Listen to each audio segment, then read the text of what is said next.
Halo semuanya, selamat pagi. Hari ini kita bahas tentang pelajaran sejarah peminatan. Kalau kemarin kita bahas tentang reformasi gereja, sekarang revolusi industri. Jadi beda ya, reformasi kemarin, sekarang revolusi. Mari kita lihat materinya.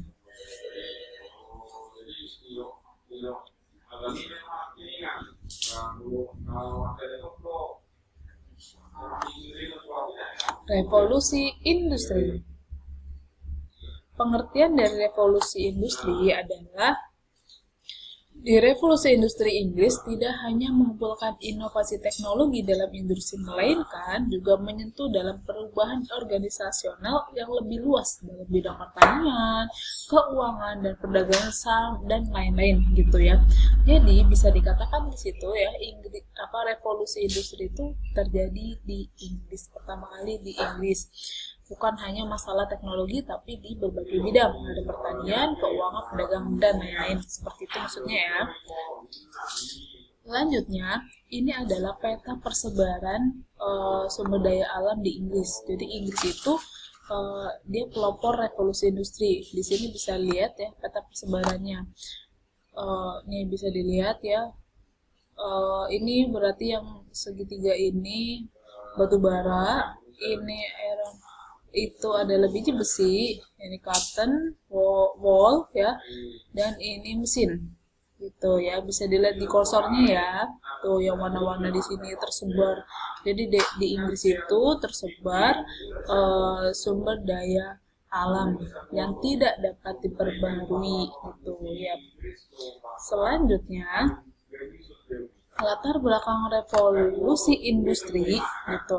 Yang pertama, kenapa harus terjadi di Inggris? Karena Inggris itu adalah keamanannya sangat bagus, sangat kuat, sangat mantap gitu ya. Yang kedua, di Inggris itu mulai berkembang kegiatan kewirausahaan ya, manufaktur, wira swasta seperti itu. Jadi membuat perusahaan-perusahaan. Yang ketiga, Inggris memiliki banyak sekali daerah jajahan. Yang keempat, terjadinya revolusi agraria sejak abad ke-16. Apa itu revolusi agraria? Kita bahas di next nanti ya, di slide selanjutnya. Selanjutnya, Inggris memiliki kekayaan sumber daya alam yang tadi ya, peta persebaran sumber daya alam, munculnya paham ekonomi liberal, perkembangan ilmu pengetahuan dan teknologi, dan dua lembaga yang didanai oleh raja. Itu ya, di situ ya ada Royal Society of Improving Natural Knowledge ya, dan Royal Society of England. Itu ya, ada dua organisasi yang didukung oleh raja dan didanai oleh raja.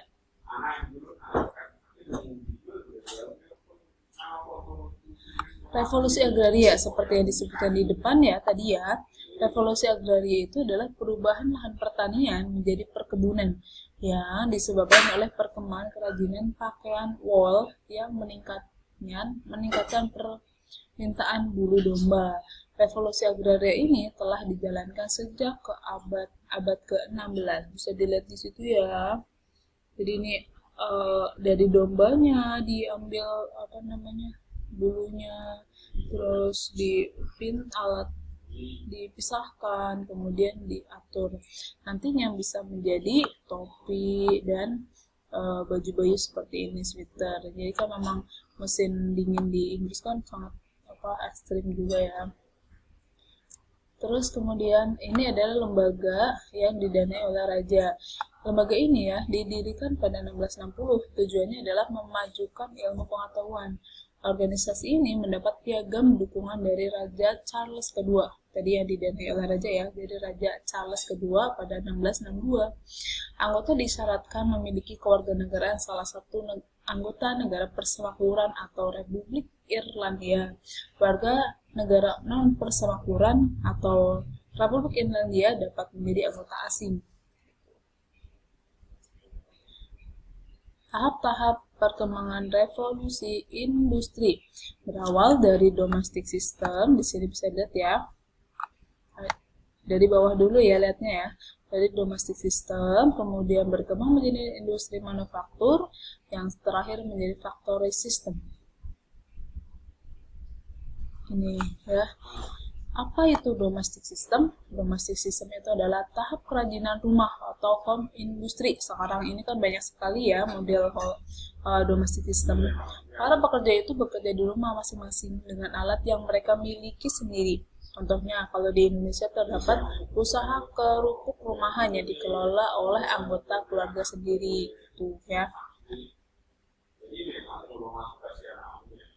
Manufaktur industri ya di sini ya sedikit berbeda dengan domestik. Kalau di manufaktur itu dibutuhkan tempat khusus untuk bekerja. Niatnya adalah agar majikan dapat mengawasi dengan baik cara mengerjakan dan mutu produksinya. Contohnya kalau di Jogja itu terdapat usaha batik rumahan ya yang dipekerjakan beberapa orang. Factory system. Kalau factory itu berarti yang industri sudah ada pabrik-pabrik seperti itu ya. Jadi di sini adalah sudah merupakan industri yang menggunakan mesin serta tempat untuk bekerja telah ditentukan. Majikannya itu sudah tidak tinggal di tempat itu, tapi sudah tinggal di tempat lain. Contohnya kawasan industri Jababeka yang terdapat di Cikarang seperti itu. Ini kan bisa dilihat ya, situ ada pabrik-pabrik seperti itu. Selanjutnya, penemuan-penemuan pada masa revolusi industri di sini jadi John Kay, James Watt, James dan lain-lain. Nah, ini orangnya ya. Jadi James Watt. Dia menemukan mesin uap. Gitu. Ini bisa disebut sebagai bapak revolusi industri ya, karena mesin uap bisa digunakan untuk tenaga-tenaga transportasi lainnya. Terus John Kay itu dia membuat kumpalan terbang, flying shuttle, maksudnya itu adalah mesin tenun ini ya, mesin tenun yang masih sederhana. Nanti ada inovasinya dari tokoh lain. Ini dia discovery ya, menemukan sesuatu yang baru yang sebelumnya belum ada, tapi nanti setelah dia ada yang mengembangkan. Terus James ini dia menemukan mesin pemintal benang. Ini pemintal ya. Beda kalau tadi kan mesin tenun, ini pemintal. Ini ya, Edmund Cartwright. Ya, mesin tenun ini yang sudah dikembangkan. Jadi dari yang awal tadi yang pertama di sini sudah kembang nih. Di sini udah dipakai oleh banyak orang ya. Contohnya kayak udah masuk ke pabrik ini ya, udah factory. Whitney Cotton Gill, nah pemisah biji kapas dan serabut menjadi cotton. Nah ini ya, kenapa dinamakan cotton, kapas cotton gitu, karena emang tokonya namanya Whitney Cotton Gill. Robert Fulton ya, dia mau menemukan kapal api, tapi inovasi dari ya mesinnya itu sendiri inovasi dari James Watt ya, karena dia menggunakan mesin uap kapal apinya, jadi mesin uapnya di sini. Selanjutnya Richard,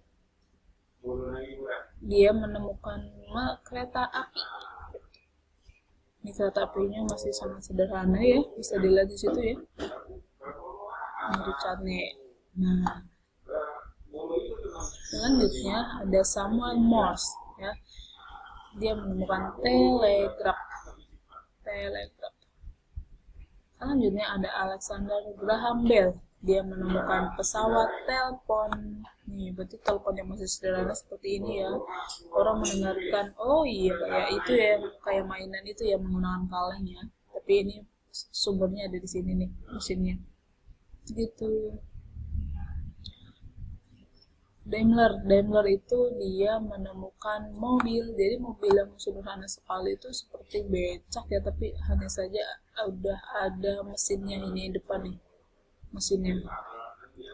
Pionir otomotif Jerman, mesin ada 4 tak ya, penemu mobil. Nah ini ya pesawat terbang, ini awal mula pesawat terbang, Wilbur dan Orville.